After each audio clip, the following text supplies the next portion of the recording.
it's evident that Sami Zayn is going to win that title. And here's a quick time That to sucks, plug my. right? Yeah, that sucks. He's ready to move past NXT. At this point, I think he's going to be as ready as he can be to go to the main roster.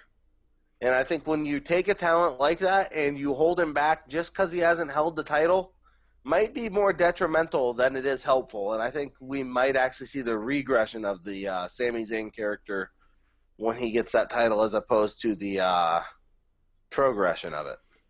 Yeah, and guys, make sure you check out Duke's column on pwfempire.com. It's called 5 Up, 5 Down NXT. And basically, the 5 Up, 5 Down, he's talking about 5 people who should be brought up to WWE's main roster and 5 people who should get the friggin' boot from the company completely. And it's some pretty funny stuff there. But as far as Sami Zayn is concerned, that's pretty interesting how you form your opinion in that way, because the one thing that Sami Zayn wants more than anything in the world is the NXT Championship. But even with the fact that he has not captured that championship yet, I still think he's done all he possibly could do in NXT. And that's a very weird situation to be placed in, where this guy has been on the hunt for the championship and he hasn't won the championship, but he should be done with it. And I'm not that guy that watches NXT and I'm like, okay, well, this guy is great, so let's bring him up to the roster. I'm like, this guy is great, so let's see more of him in that NXT universe. But I think the thing is with Sami Zayn, like, on this road to redemption that he's had, like, I feel as if he's done everything that he possibly could do without actually doing everything.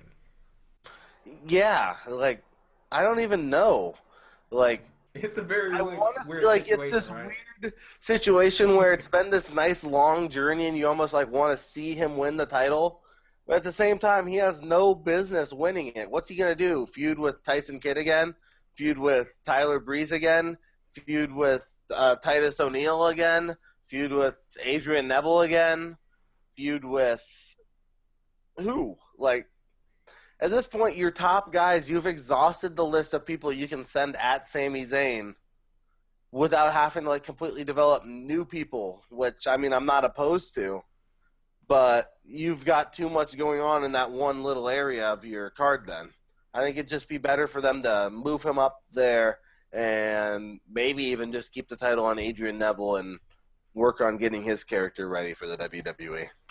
But I will say, though, that match between Adrian and Sami Zayn was a really good match for that main event. And then in the way that it ended, you know, I couldn't help but feel bad for him. Like, because you Yeah, had Adrian Neville being a little sly. If you didn't watch NXT, basically the situation was Adrian Neville went for his finisher, the Red Arrow, and he crashed into the mat when Sami Zayn rolled out of the way, and he started to sell a knee injury. And while he was selling the knee injury, Sami Zayn actually went over to check on him. And when he went over to check on him, he rolled him up in a pin, and that's how he retained his championship. see, the thing about that, too, is honestly, I thought he was legitimately hurt there for a second because the Red Arrow does not seem like a move that would be safe to ever miss. Yeah.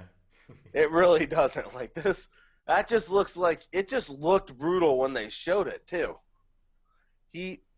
Ow. It looked like he actually messed up his knee when they showed that replay.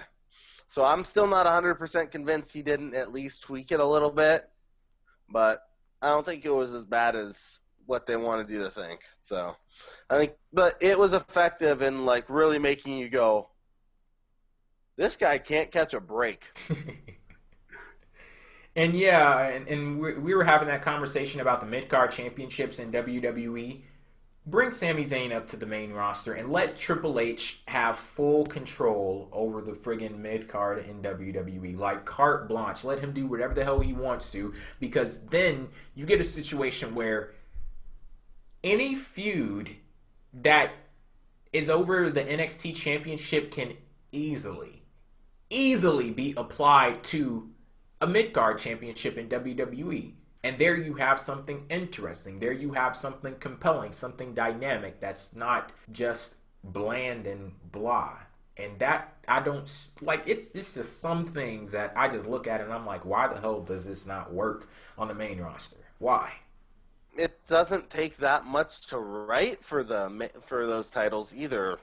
Like just what you said, they write that kind of storylines on NXT, and it's not like enough people watch NXT where you couldn't do the same thing on like the main roster a couple months later.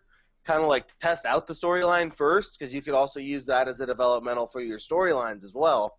Mm-hmm. And like at least some things that you wanted to test out and see how they were perceived, and then take it up there. And I'm pretty sure nobody would. You'll have a couple of people who would complain. I mean, it is wrestling, but not a lot of people would complain because you're putting a feud for these belts. You're not giving me match A, match B, match C, match D, and then match E at the pay-per-view. Not everything has to be a best-of-3, best-of-5 series where there's no promos in between. Although that would be kind of cool to see a nice best-of-5 or best-of-7 series where it's actually advertised as a best-of-7. As long as they establish it and don't just say, oh, shit, well, these people have competed in like 5 matches together. I guess we can do a best-of-7 now, you know. Like in an ideal situation, leading up to WrestleMania, you set up John Cena and Randy Orton, best-of-7 series. No, hell ending no. at the main event of WrestleMania 31. Duke, go home. You're drunk. You finally get that one-on-one singles match between Randy Orton and John Cena that everyone has been asking for at WrestleMania. Yes, and 6 matches before that adds to the million fucking matches that they've had already. That's definitely gonna, on that 7th match, bam, that's when they're finally gonna strike magic. On match 500,721. There's a reason. They strike magic every time they're in the ring. Keep telling yourself that one of these days is going to be true. Even though, I don't even know why I'm sitting here saying this, because they actually did have one of my favorite matches. That was actually the better Hell in a Cell match at Hell in a Cell. So. Oh, what was that? What was that? Hold on. I love the sound of being right. You weren't right, because you were talking about how it was going to be so majestic and magical, and this is going to be the best thing since sliced bread. I'm not saying you not listen to the commentary? Maybe you buy into it a little bit too much. Yeah, that's the problem. Not me not listening to it. You listening to it too much.